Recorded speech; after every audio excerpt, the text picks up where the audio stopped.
Om Sadashiva Samarambam Shankaracharya Madhyamam Asmadacharya Paryantam Vande Guru Paramparam Ishvaro Guratmeti Murti Veda Vibhagine Vyomabda Vyapta Dehaya Dakshinamurtaye Namaha Sabhavedanta Sedanta Gocharam Tamagocharam Govindam Paramanantam Satguru Pranatosh Maham Om Shanti Shanti Shanti Om. Namaste. Welcome to our Q&A Satsang. We are recording. We are good to go. I have a question, written question from David. We may begin from there, but don't be shy. If you have questions, you can contribute once we cover this question here from David, which is something that has come up for him already a few times, and I'm glad that we can revisit this topic. So he says that he's someone who comes from the Western culture and from the yoga culture. And in the West, in yoga, we have very clear goals. We have our material, physical, mundane, samsaric goals, and we have our spiritual goals, in the world of yoga, which mostly relate to certain states of mind. So certain levels of mental purification or so on, So we have goals, we have material goals, and we have spiritual goals from this standpoint of yoga. And attaining enlightenment, it becomes a goal for most spiritual seekers. Samadhi, achieving samadhi, and so on. So all of those are goals. So we have all kinds of goals. Yet Vedanta has no goals, says David. Yet Vedanta has no goals, because it says that we already are enlightened. And then he says, desire to be free of ignorance are nothing but a different kind of goal, right? Those, they seem to be like goals. So desire to be free from ignorance seems to be a goal. Yeah, definitely it is a goal. So when we say that yet Vedanta has no goals, it means only to say that Vedanta does not bring us, puts us into that position of gaining, accomplishing, or achieving anything, because Vedanta states clearly from the get-go that you are what you are searching, you are what you are seeking. But yet within Vedanta, David, we have goals. What is our goal? Is mental preparedness, mental refinement, so that we can understand those statements. Tatvamasi, Aham Brahmasmi.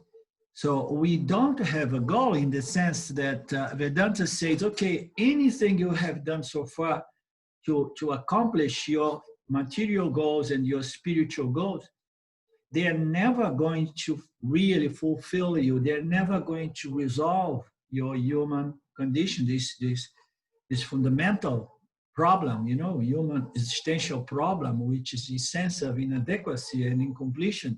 So there is no accomplishment in life, either spiritual, physical, material, or spiritual. None of these accomplishment, none of these goals, realization of these goals, are going to really resolve this most fundamental existential human problem. So that's what Vedanta says.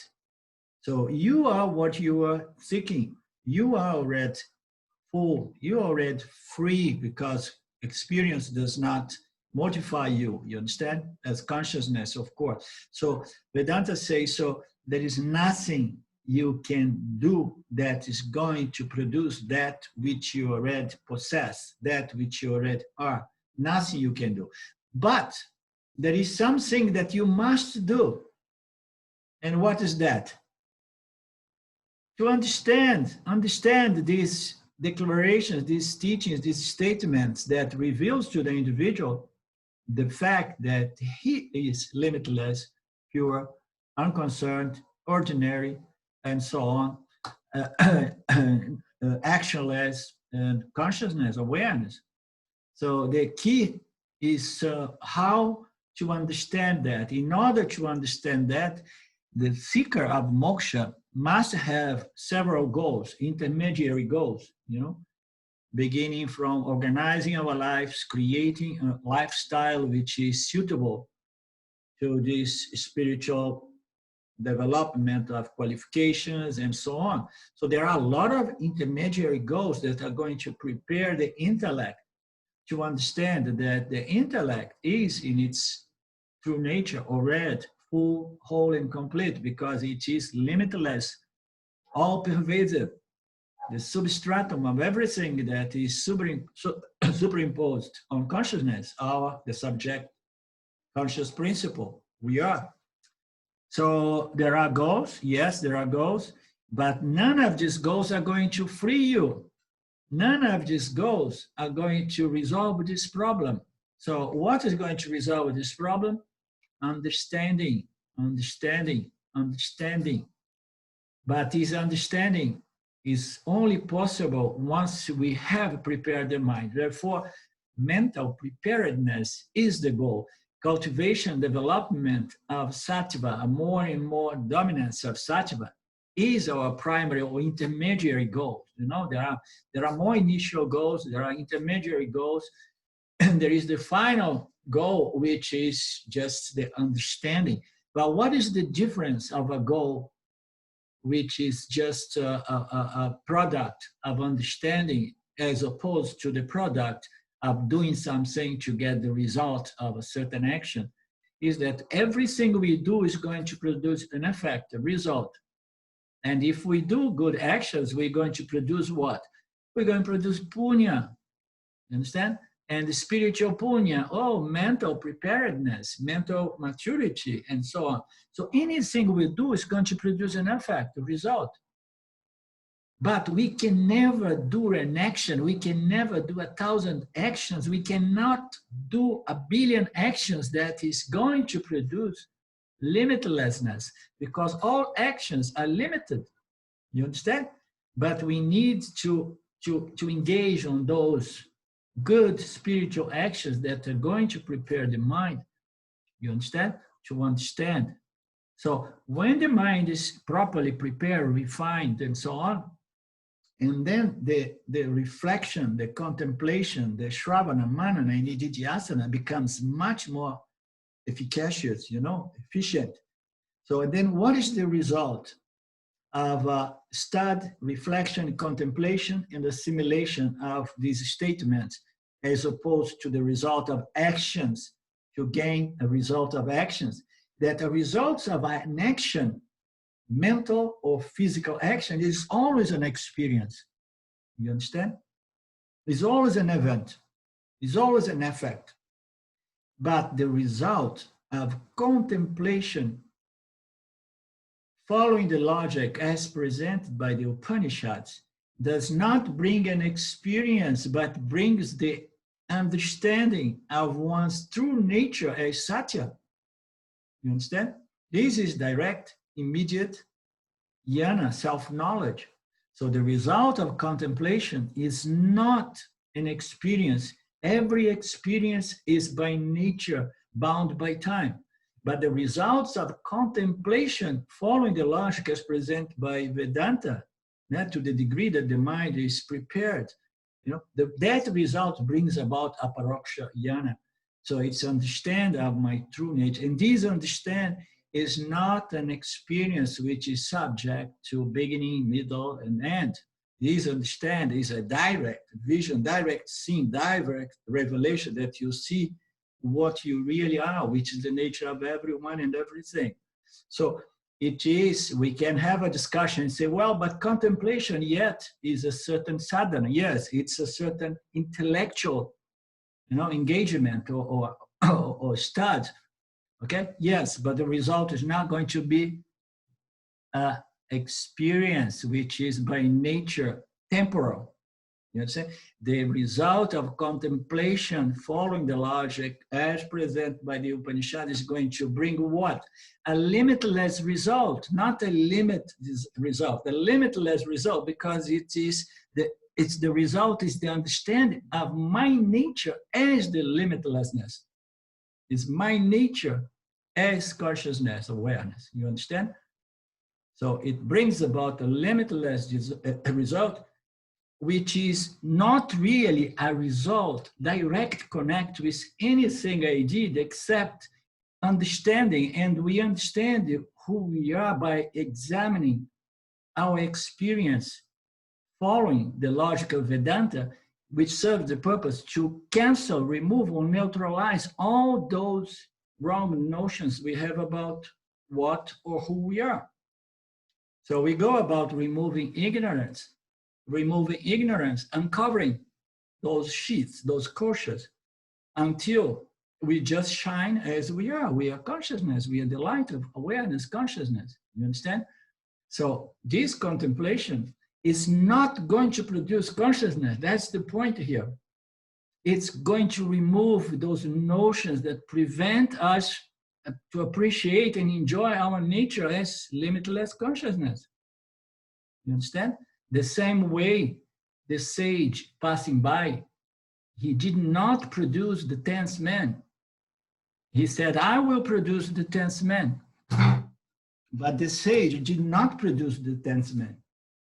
He just revealed to the leader of the group that you are the 10th man. So we could say, yes, he produced it. We could say, yes, no, he did not produce it, because the 10th man was already there, has never been anywhere else. You understand? But yet there was some obstruction to the understanding that I am the 10th man. You understand? So it is that simple. The person paralyzed with fear of a snake, which is but a rope, is paralyzed. So the sage can say, okay, I'm going to remove the snake. So how he's going to remove the snake if the snake was not even there to begin with? You understand? He's going to just reveal to the person in fear that the snake is just a projection. It's just a superimposition on the rope. So understanding is everything. And yet it requires certain goals to be achieved. And the most important goal is mental, emotional maturity, spiritual growth, spiritual preparedness, mental, emotion. So that's what it is. So there is nothing contradictory about these statements. So Karma Yoga, Dharma Yoga, Upasana Yoga is going to produce results which are linked to actions.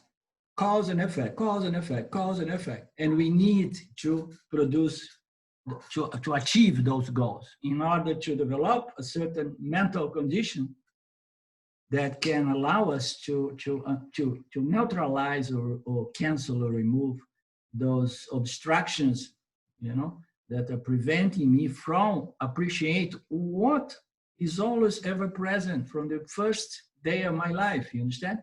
That was not being appreciated only due to our wrong notions.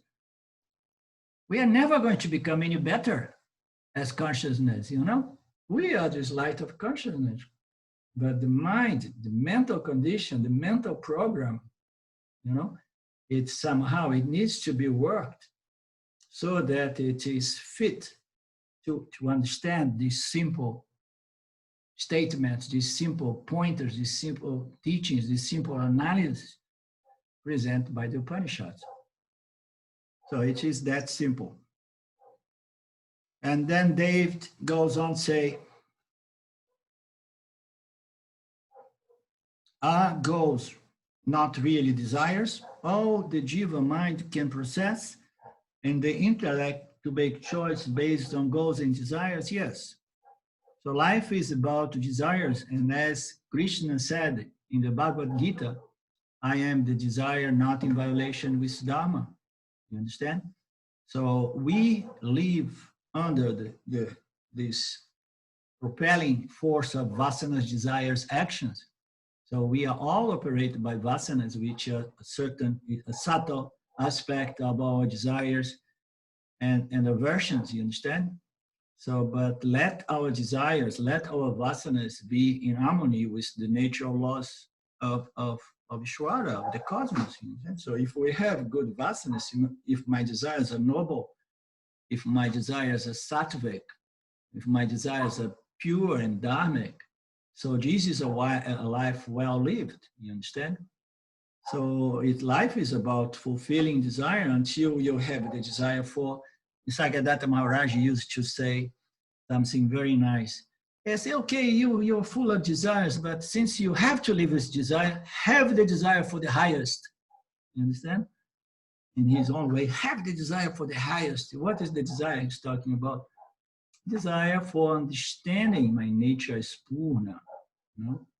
So we have a desire, as Vedantins, we have a desire. Our desire is to understand fully and clearly our nature as Purna, as whole, full, and complete.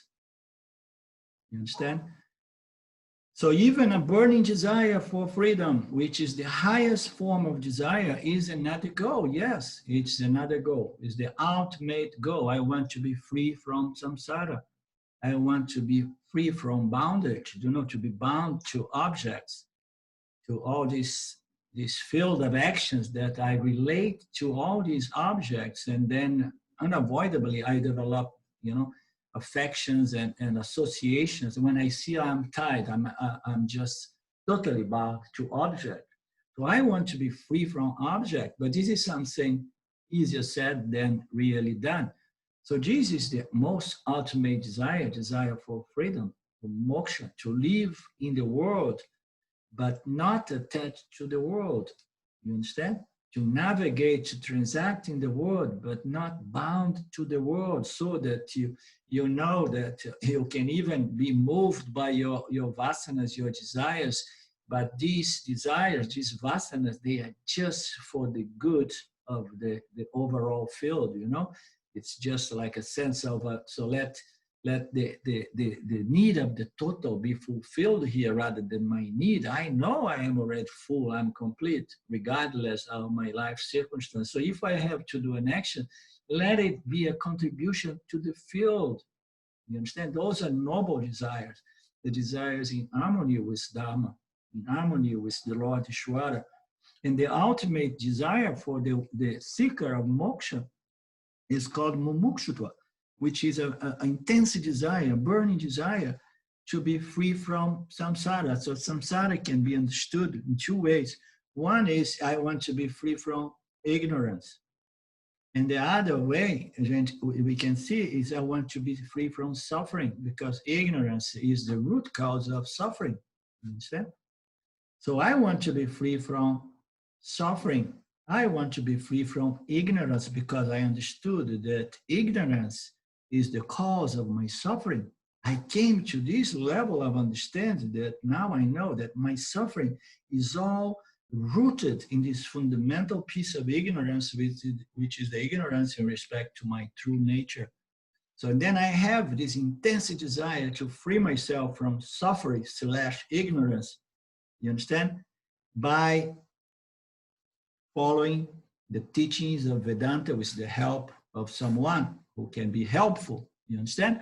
So this is the ultimate desire: freedom from ignorance, freedom from samsara, freedom from attachment and dependence on people, place, things, circumstance as a means to secure and complete myself.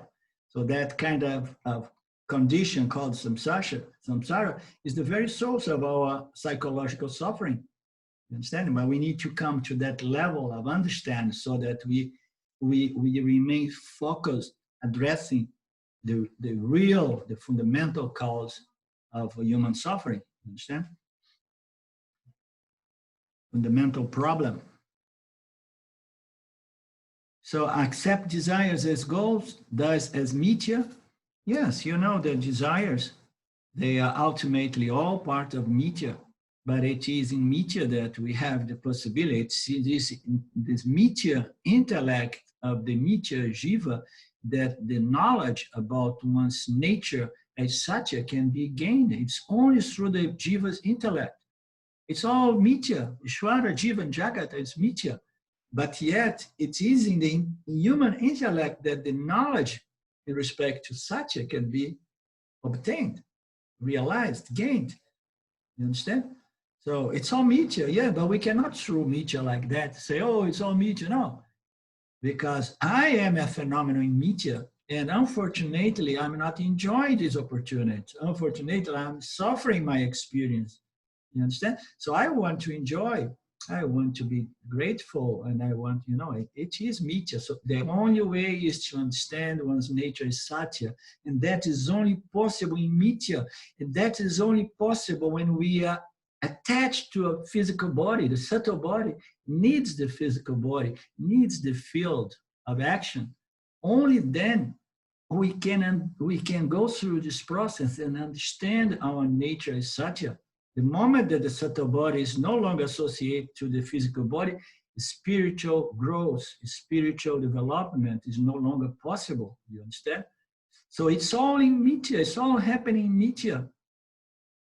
We need Mithya. We need the physical body with the sense organs and the mind and the emotions, the memory system in place, and the intellect. So to do our discrimination so that we can understand our nature, about our absolute nature as Satya. It's all happening in Mithya. Only Mithya, Jiva, human Jiva is the only experience knowing entity that can realize its true nature, absolute nature as Satya. Feels like I can be a good Karma Yoga living a sattvic lifestyle and allow ignorance to be replaced by knowledge. Knowing it's not something to achieve, it's a way to be. Yes. So we just as householders, as business people, as people of the world. So we just we live a life, you know, as a good with this spirit of a Karma Yogi, you know, and keeping my lifestyle aligned with these natural laws, dharmic, sattvic lifestyle to the best of my possibilities. And then I allow ignorance to be replaced, you know, by knowledge. My self-ignorance gradually is going to be replaced by knowledge to the extent that my lifestyle as a Karma Yogi is going to be preparing, refining, purifying my mind, and simultaneously I'm submitting my mind to the Jnana Yoga of Vedanta. And then gradually, I'm becoming a pure Karma Yogi, but I am assimilating and internalizing this knowledge in respect to what I really am, self-knowledge, knowing that it's not something that I will become, that I will achieve. It's something that I will clearly understand in its due time, when my mind is clear. You understand? My heart is pure. My intent is really, you know, as pure as it can be.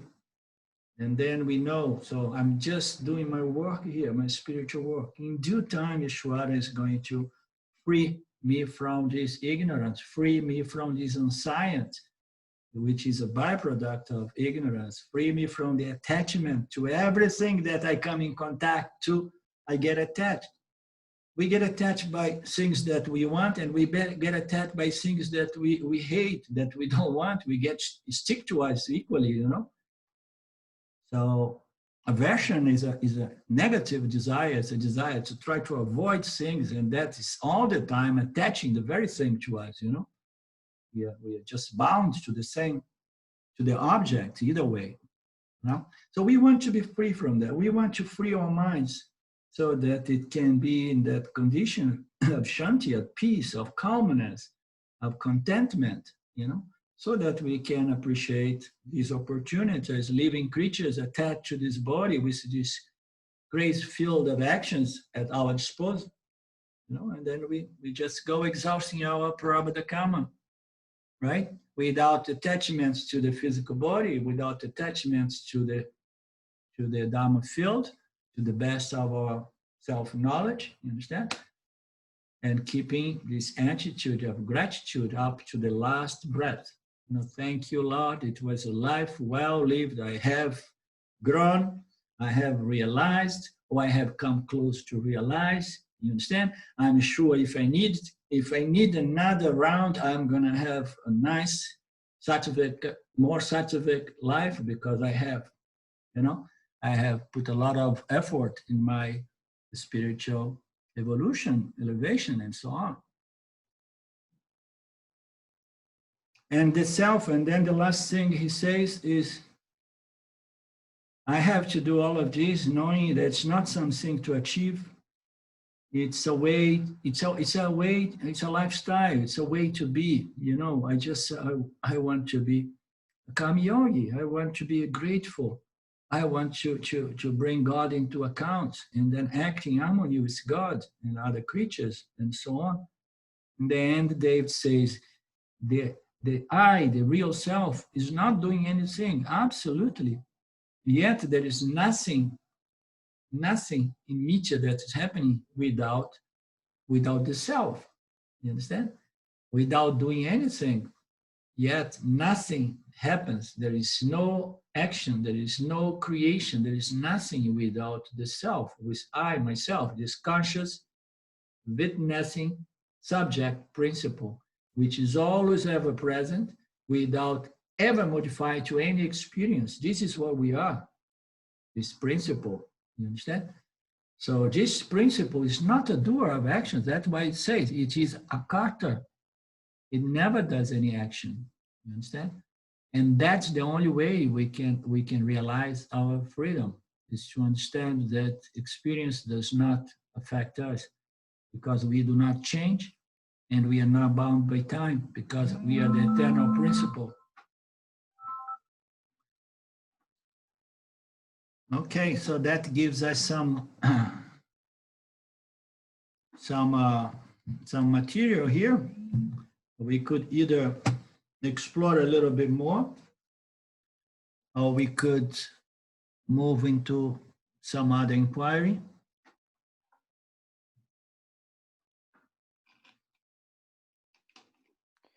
I have some other inquiry. Huh? You have what? Some other inquiry. Okay, I want to, one. if it's, yes, because if it's possible, I want to ask something about our lesson of the Vivekachudamani, the lesson of Vivekachudamani, okay. The last lesson, or the last ones, not only the last one, but all this Manomaya Kosha, Manomaya Kosha and Vijnana Maya Kosha, very interesting study now. And but I want to clarify a little bit the difference between the mind and the intellect, because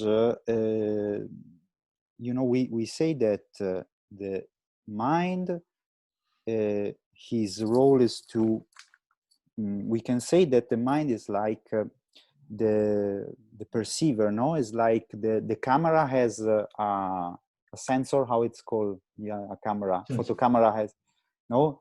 He perceives thoughts, he perceives objects outside us, he perceives everything, no? And so he has the organs of perception. So mental, emotional, all these things. And then the intellect decides what to do, is more connected to the ego, to the action side, right? Absolutely. But sometimes you say that also the intellect is what perceives. So can we say that both the mind and the intellect in reality, they are very interconnected, because they perceive the both, right?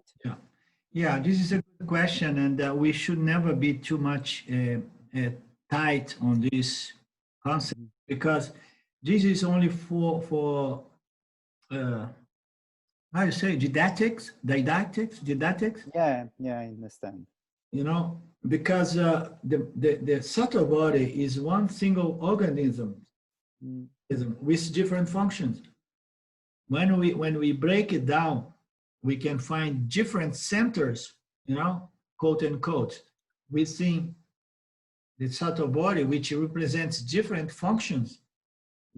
We can break it to 5, 6 different centers, or 7 even, when we integrate the sense organs of reception and the organs of actions. When we integrate these two aspects, plus in mind, thought center, emotional center, memory center, and intellect center, we can break it into 7 different functions, all within the subtle body, which sometimes is referred as the mind. You understand?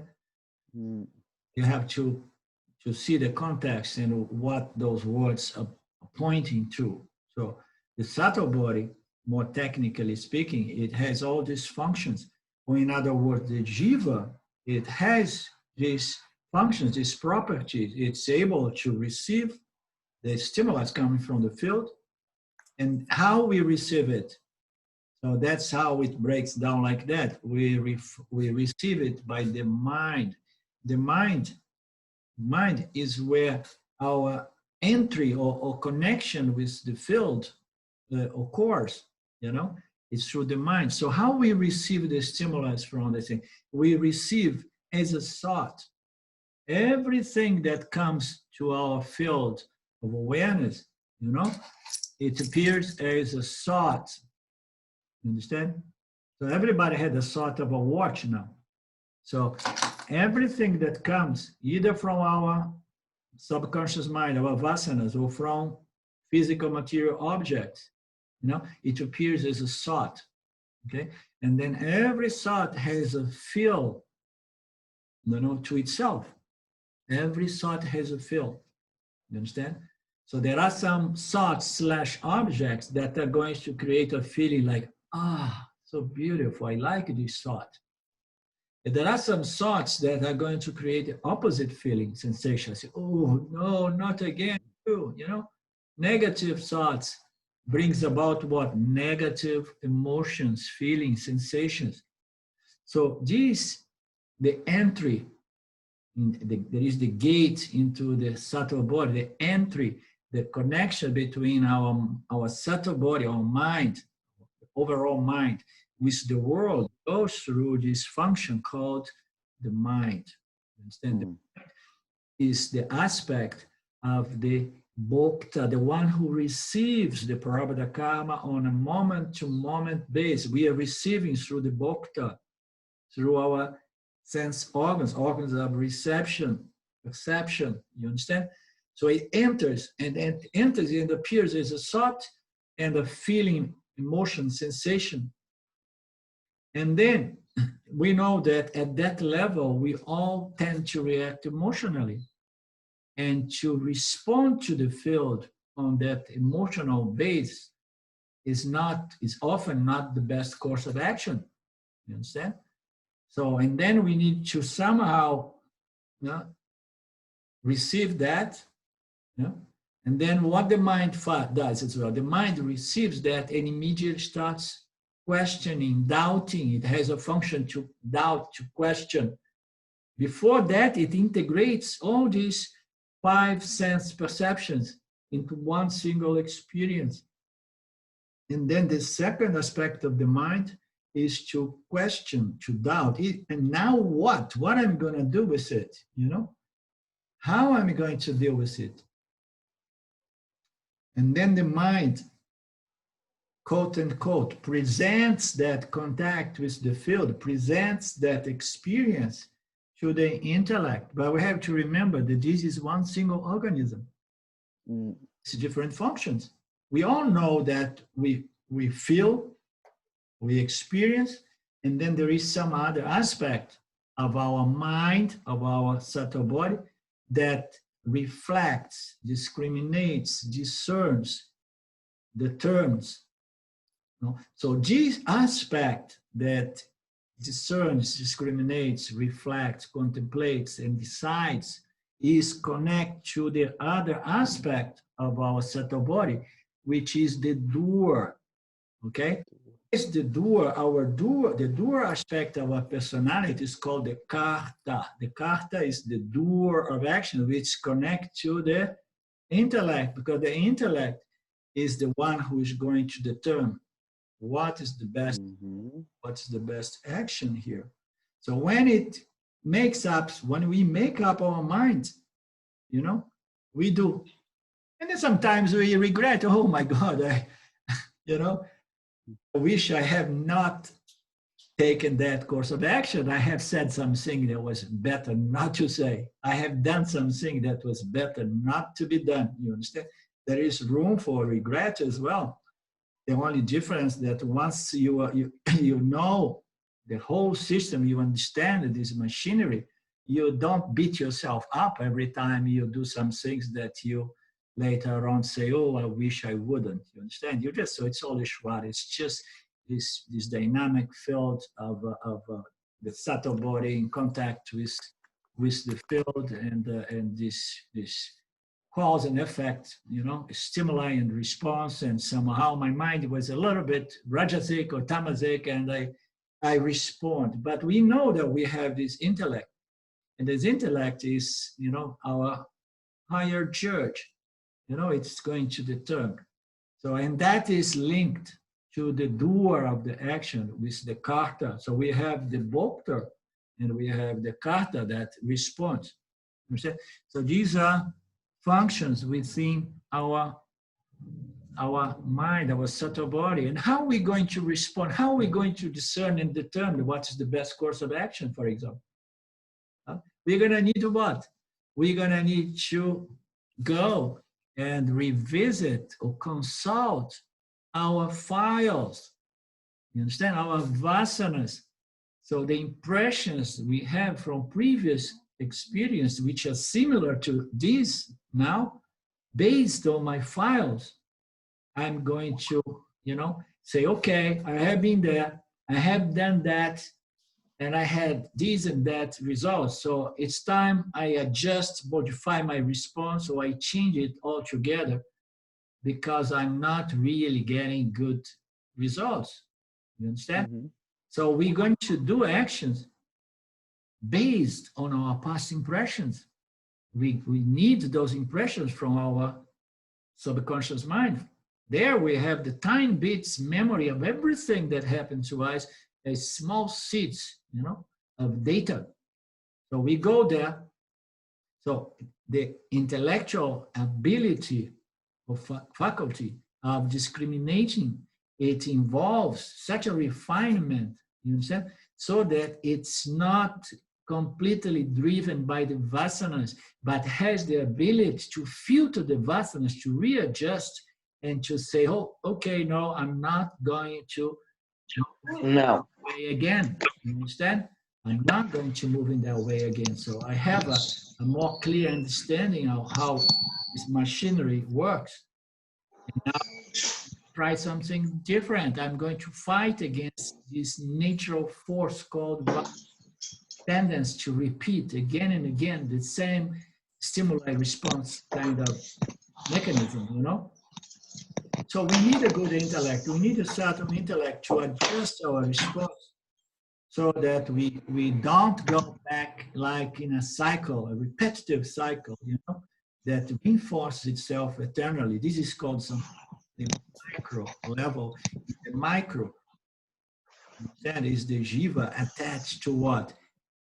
Vasanas, desires, fears, word and deeds that are going to reinforce vasanas, you understand? Which is going to appear as a desire and fear. So this repetitive cycle is called samsara within the soul experience as a jiva in one lifetime and several lifetimes, as well in the macro, you understand? As well in jiva's lives after life. So I got you, Lucy. I'm going to get back to you. So we have this situation. All of this is within the mind, the subtle body. You understand? And we make these decisions based on our past experience. So how going to make a decisions, for example, if my memory system goes kaput, for example. Huh? I have my mother-in-law dying in a hospice in Italy as we speak here. And the next day or week she should pass, transit. And she has no memory system anymore because she has a cancer, a tumor in her brain that somehow erased her memory, which is a blessing in this case, you know. She does not know what's going on. But if I don't have my memory system in place due to any kind of illness, you understand? I no longer can grow. I no longer can purify, refine my actions, you know, actions. So I lose that. The equipment has to be in good place, in good shape. You understand? All of these as a subtle body. You understand? We need the memories, we need, and then there is the emotional aspect. Some people that have so many strong emotions, you know, emotions that what retained and suppressed, because when we are very small, we deal with incredible experience that we have no sense and understand. And then we suppress this in the unconscious mind. And then when we grow, when we see, we have this violent response, you know, which is a byproduct of a lot of situations that I had to suppress because I had no means to really digest and process and understand. And then I see I'm just respond like, this is our emotional center, if we wish, you know. We have our emotional center, our memory center, and we have the thought center, that the pattern of thoughts, again, that comes from our subtle body. So all of this is part of what we are as a jiva, as our reflection on this subtle body, you know. Our subtle body depends on the quality of this subtle body. We exist as the reflection of consciousness, and the reflection is conditioned by the quality of this reflector called the subtle body, which has all these functions. Does it answer you, Claudio? Yes, of course. And yeah, because there are a lot of things. And I was also asking asking me about the fact that the sense of I, also in the Vivekachudamani, we say that the Manomaya Kosha creates this sense of duality. So it creates the I and the difference with the external world. And also the Vijnana Maya Kosha creates this sense of ego, in the sense that this sense of I associate with odd objects in the field. Is this correct, this difference, or it also is more or less the same? Yeah, Vijnana Maya Kosha the intellect produce an intellectual clear misapprehension that I am the body. That's what comes with the sense of doership. The intellect, the mind is spontaneous, is intuitive. You know, it has this sense of preservation and so on. But it is the intellect, and this is all in all creatures of the planet. All creatures, every living creature has this fundamental ignorance. Even without a sophisticated intellect, they sense that they are the mind, that they are the physical body, and they try their best to preserve their existence, you understand? But in the case of the human jiva, the intellect, it produces a firm conviction of the I as the body. This occurs, a clear understanding, a clear conviction, but it's a misunderstanding. It's a of course. Now, this misconviction occurs in the intellect. You understand? In the mind, we feel what is danger to us and what is not dangerous. You know, I mean, the mind is all the time mapping up and try to prevent dangerous occurrence. So no situation. No, I mean, I just that's the mind all the time. No, I don't all the time. No, I want security. I want pleasure. I want what I want. I want to live it forever and so on. You know, the mind is doing that.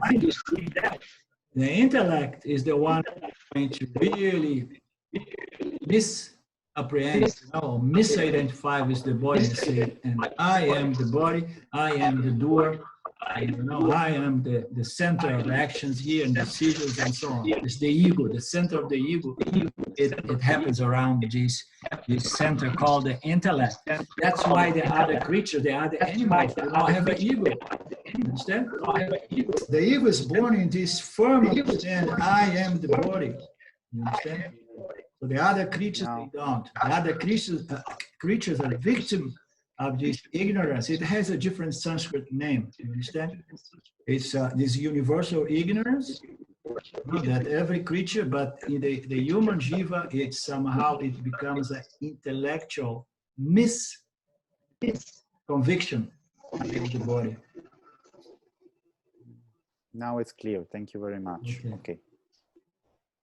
If Ronaldo can mute the microphone because it creates a lot of disturbance, right? Huh? No, yes, thank you. No, it was Ronaldo with the micro, and also someone in the chat says that it was disturbing. Okay, everything is okay now. Thank you. Okay. Yes, Lucy?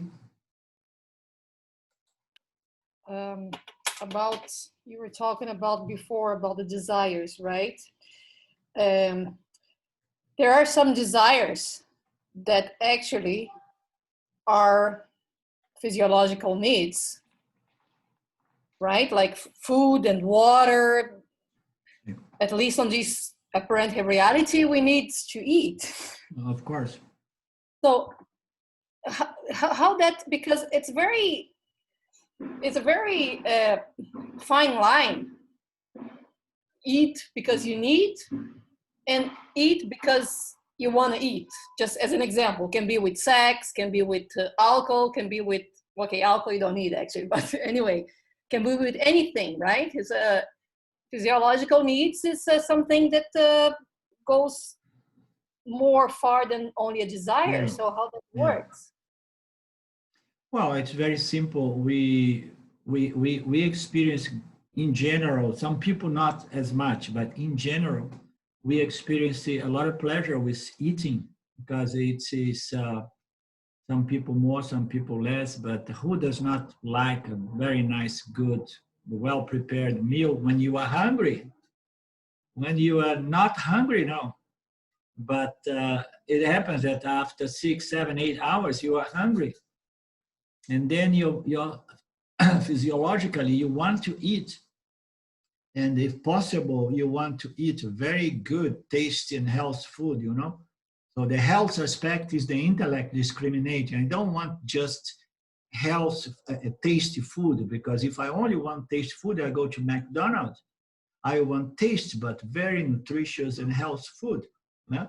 So we have really the desire for nutrition and satisfaction, in my palate and so. So all of this is natural. But so if we are tied up with the basis of our life existence is a sense of incompletion, of dissatisfaction, if we feel unhappy and so on. So what is the tendency? The tendency is that I want to compensate my unhappiness with eating more than my body is asking for. I'm going to compensate my discontentment, my depression, my stress with what? Opening those, bags of junk potato chips or whatever, and then yum, yum, yum, yum, yum. I start doing those things compulsively to cover up my dissatisfaction and so on. You understand? So we need to understand what is the moderation, what the body is really needing.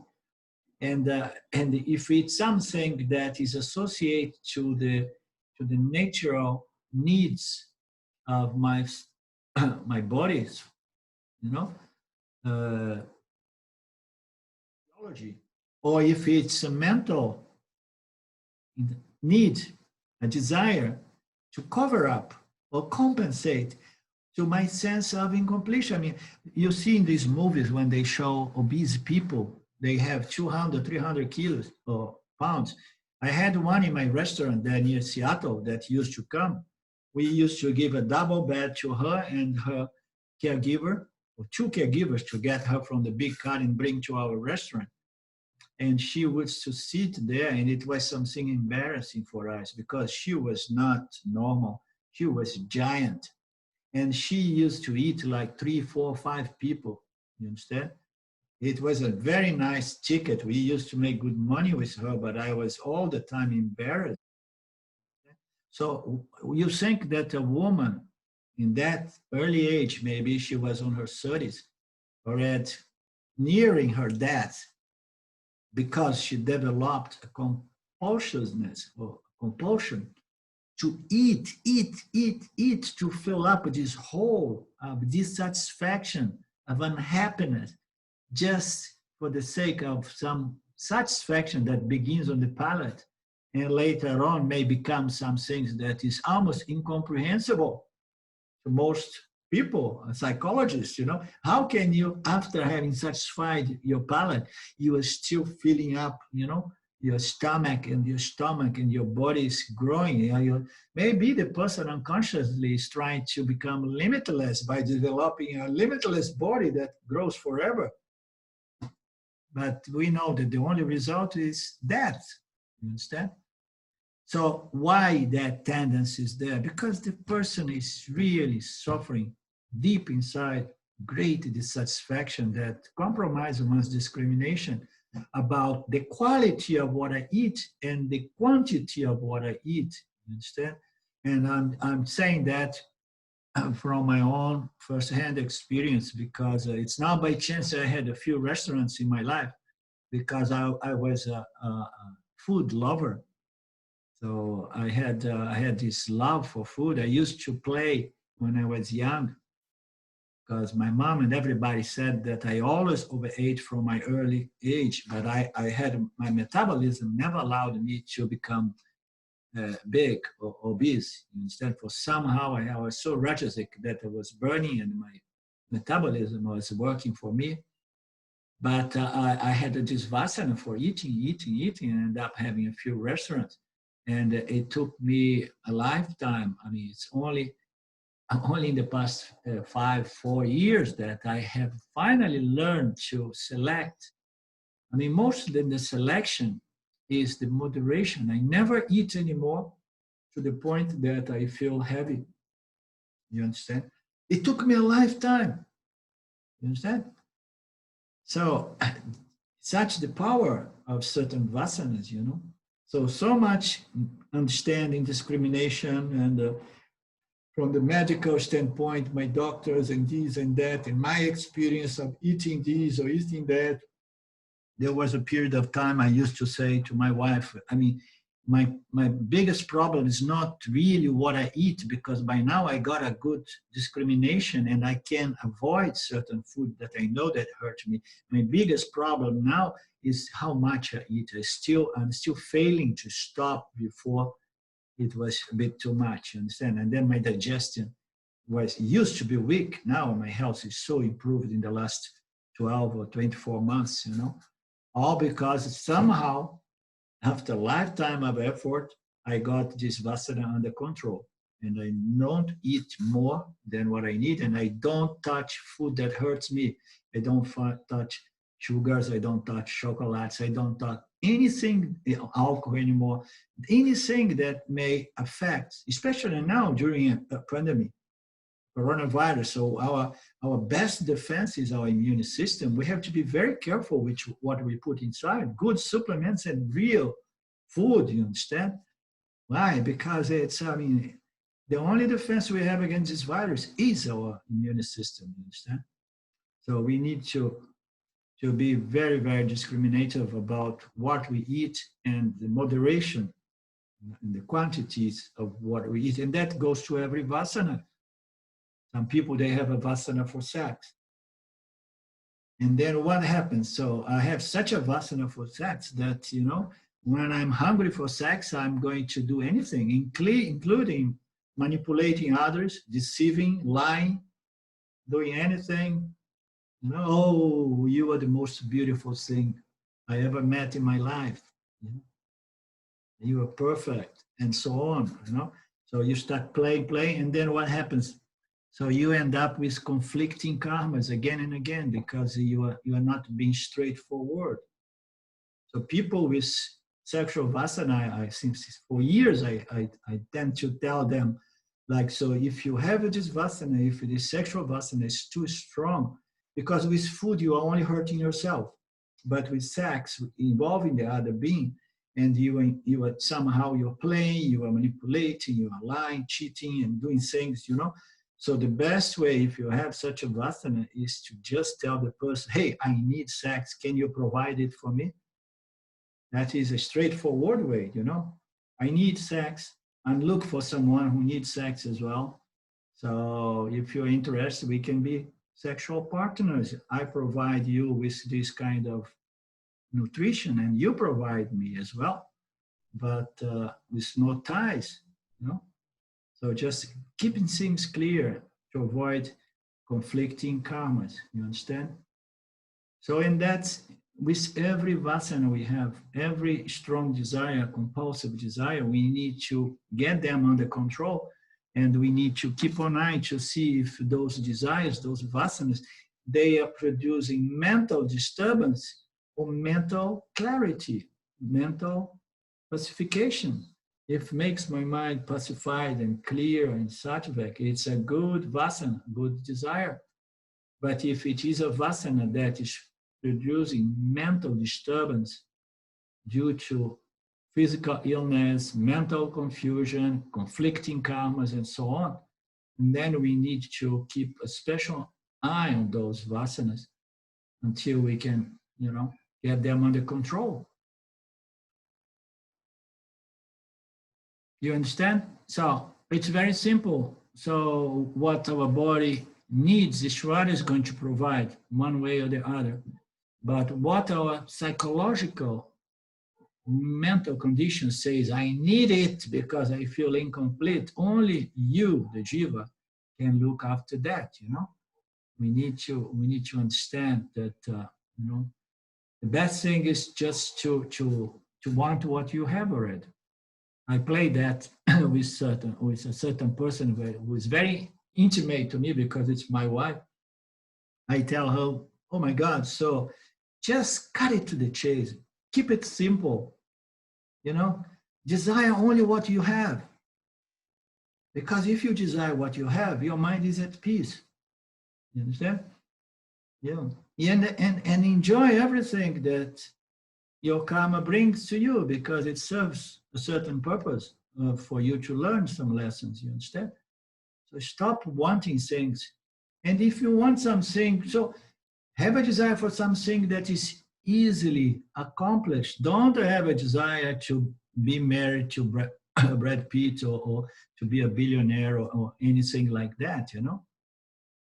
So just simple life, knowing that desires and aversions, you know, ragas and dveshans are the very source of unhappiness, of suffering. We need to gradually understand the mechanics of life, mechanics of this system, and be smart about it, and so that we can develop a peaceful mind. Understand? So have a desire for the highest, and if you have some mundane kind of desire, so desire things that are easily accomplished, or things that you already have. You understand? Because there are two aspects of desire. There is a desire for something that you have, and you appreciate, and you like to keep. That is a desire. Okay, oh, nice. I have a desire for what I have. I have a desire for my laptop, and I want to keep it.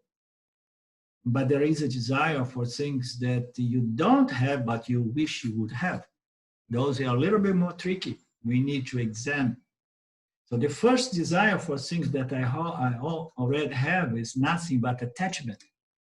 I'm attached to my laptop. I'm attached to my husband. I'm attached to my children. You understand? And it's okay. You can say that. Ramji sometimes he used to say, I am attached to Sundari. So what? You understand? I am attached to my wife. You understand? So you have it. There is a certain degree of attachment. on the jiva level, and you accept that attachment. It's not going to kill you if you lose it. But you have a desire for things that you do not have and you wish to have, you know. It's more than attachment. You have an attachment to a desire, and this desire is going to make you really run and run and run and run, trying to accomplish that desire, which is a source for a lot of mental agitation, you know, trouble and so on.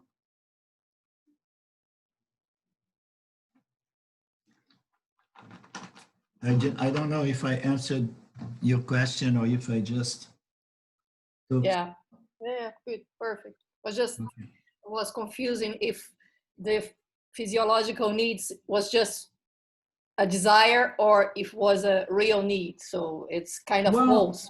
Yeah, I mean, we have to respect even certain desires. For example, so I mean, for all of you that know Ramji since a long time, Ramji is an open book. He always said that he had a huge desire, vasana for sex.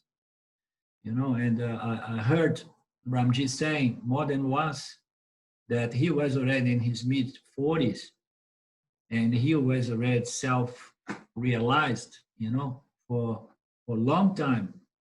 And yet, this sexual vasana still would disturb his mind here and there. And Ramji would pray to Ishwara, say, Ishwara, please, enough, you know, give him a break.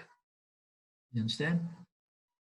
So there are certain vasanas that are very, very deeply rooted in the subtle body that it keeps showing up. And we need to be patient with those vasanas, you understand? I think I told you, like, sorry, like I, for example, chocolate, that I love chocolate so much. I know that's bad for me. And then I don't eat.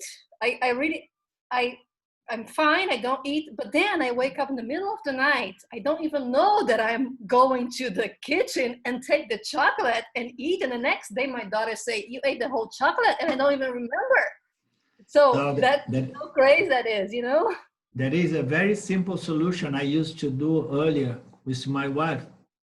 She had certain vasanas to eat some of my things I used to hide. So ask your daughter to hide the chocolates so that only her knows where it is. You understand? Don't buy chocolate if you know it's bad for you. And ask her to hide.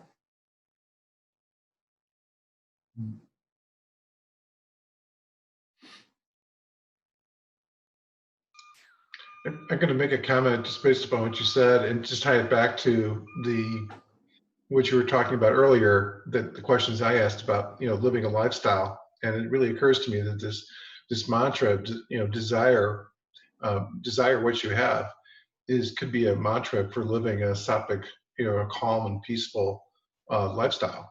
Totally. You know, so it really links back. It's something that we can do. It's an action. You know, has a propensity to do that. But it's an action with that produces a result, which is the calm and peaceful, you know, kind of lifestyle. So you know, so it's a good vasana kind of thing, right? You're developing good vasanas in that case. So yeah, and I like this. I'm just like write it on my mirror. You know, yeah. Desire what you have. I like that. Yeah, to desire what you have. There is another old expression that I learned when I was a kid. Yes, if you cannot have everything you love, love everything you have. You understand? It's a common saying. Mm-hmm. So it brings about an attitude of appreciation for what God brings to us. You know, because I mean, we have what we have, and why to make our life miserable by wanting to have something other than what we have? If we understand the system, once we understand clearly that desires and fears are the very source of unhappiness, especially gratuitous, you know, necessary desires. How many desires we have, they are not really necessary, you know. So, and then now if we just accept and we enjoy and we desire to keep what we have, you know, we are just having this attitude of gratitude for what we have. You know? Thank you a lot. And I don't need more. If more comes, I can share more. You know, it's like Swami Paramarthananda saying that people go to him and say, "So, Swamiji, I'm studying with you, and I see some progress. I'm growing, but you know, I love to make money, and I'm making a lot of money. You know, I'm rich, but I want to be richer and richer and richer. You know, so is it a problem?" And then Swamiji, not to turn off this potential seeker of moksha, he says, "No, not a problem. Go for it. Make as much money as you want. Yeah? Knock yourself out, as we say. No?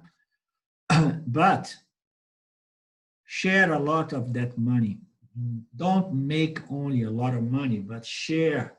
You understand? Take but give. You know, open schools, help the poor. You know, contribute. Don't just be a grabber, but be a giver.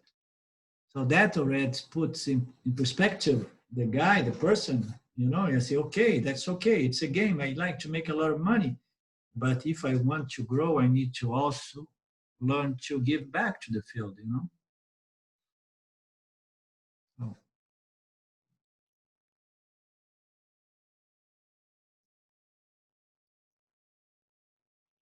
And there is another vasana, there is another problem we have. One problem is there are people who are more oriented by desire and saying, I want more, better, and different, and I'm more intense, and I want more, you know. And there are people that have a personality that is more rooted on I don't like it, I don't like it, I don't like it, I don't like it. I don't know if you know what I mean. There are people that are more based on I don't like it. Understand? I don't want it. I don't like it. No, no, no, no. This is a different kind of personality. You understand? So we need to understand that there is always something good about anything. Understand? So again, with my wife has this kind of personality a little bit. She tends to say, I don't like it because she's very fussy and picky and perfectionist in wanting things to be perfect and beautiful and so on. And then when you say, I don't like it, I don't like it, I don't like it, I come back to her and say, my God, so just solve this problem at the root. Just declare to the universe that you like everything. Another way to solve this problem of a personality that is too fussy about wanting things its own way, you know. So now I make a public declaration to the universe that I like everything. And I desire only what I have. And if Shwara brings things other than what I have, I'm already putting up front, I like everything. So then we have a life that is free of psychological problems. You know, because I love everything that I have and I enjoy everything. I don't desire anything. And if anything new or different comes, I already have established that all is good. I like everything. Again, it's simply said, but not as easily done because the vasanas are going to be there like, but I like what I like and I don't like what I don't like, you know? So those are those force, you know, that we need to gradually understand better and get those vasanas, you know, regulate under control, you know, by jnana, by understanding, by knowledge. Because if we want to control this force by the means of willpower, it always falls short. Understanding is essential to control all these beasts, all this powerful force that somehow do not help us in maintaining peaceful mind, which is a mind fit for self-inquiry and self-knowledge. Right? So we have a plan here. We love what we have. We don't need anything else. And anything new coming, I already have stated that I love everything. I like everything. I don't have dislikes and I don't have desire. And then we are good to go. It's a good mantra and a good exercise.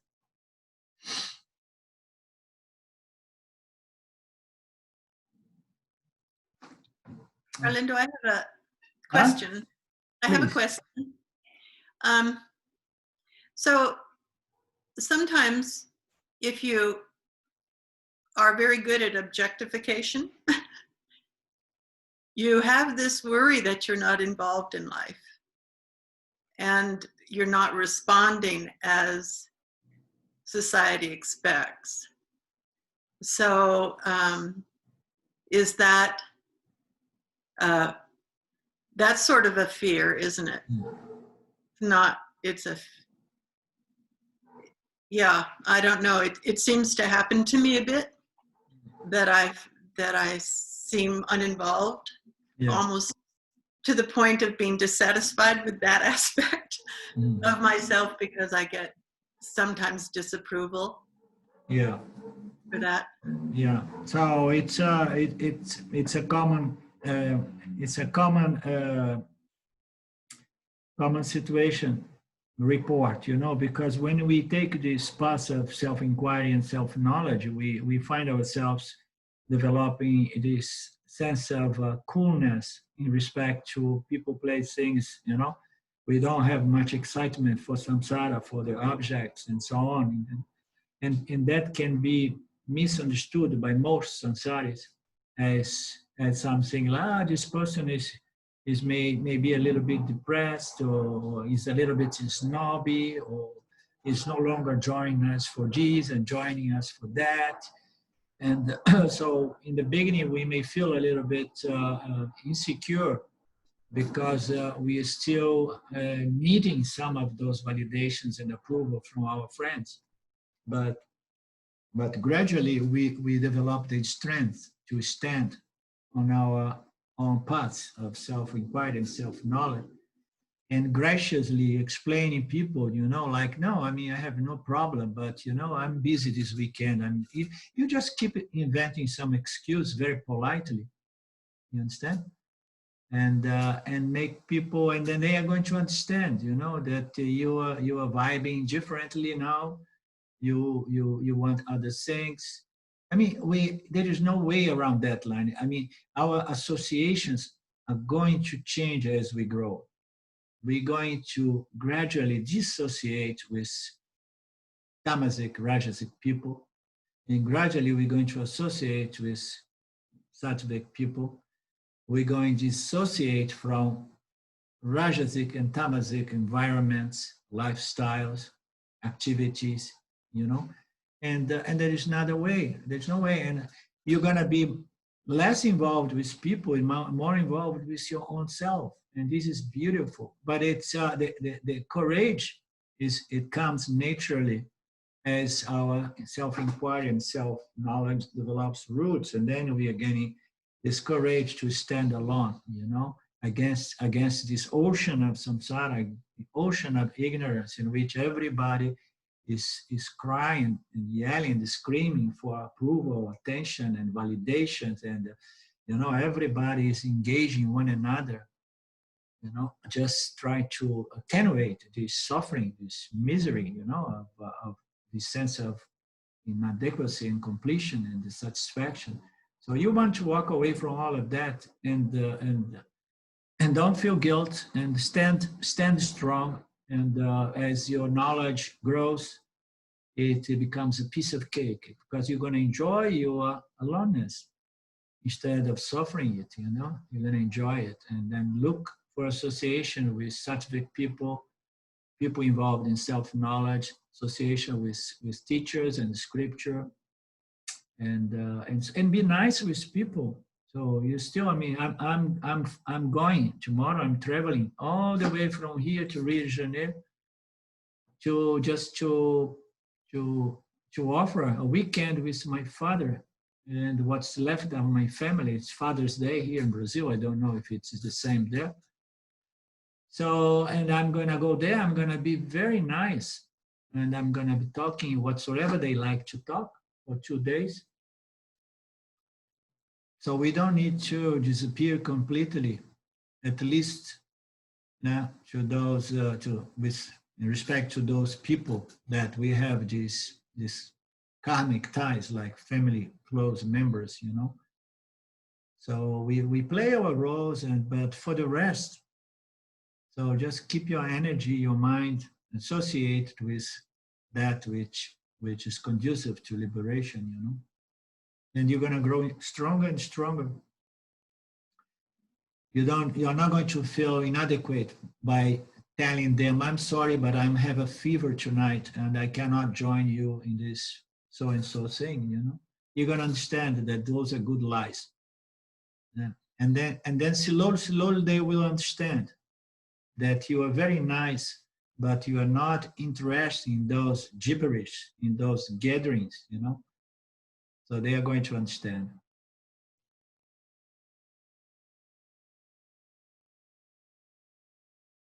Thanks. Is that all right? Okay. Yes. Yes. Om Purnamada Purnamidam Purnamudachyate Purnasya Purnamadaya Purnamevavashishate. Om Shanti Shanti Shanti. Thank you, Lord. Thank you all. So I'm next month. Thank you. Be in Rio de Janeiro. I'm going to travel back after our class. So I meet you all this coming Monday from the state of Rio de Janeiro. Much love. Ciao. Love you, Arlindo. Until next time. Be careful. Thank you, Arlindo. Yeah, Thank being you. very careful. Being very, very, very careful. Much love. Ciao.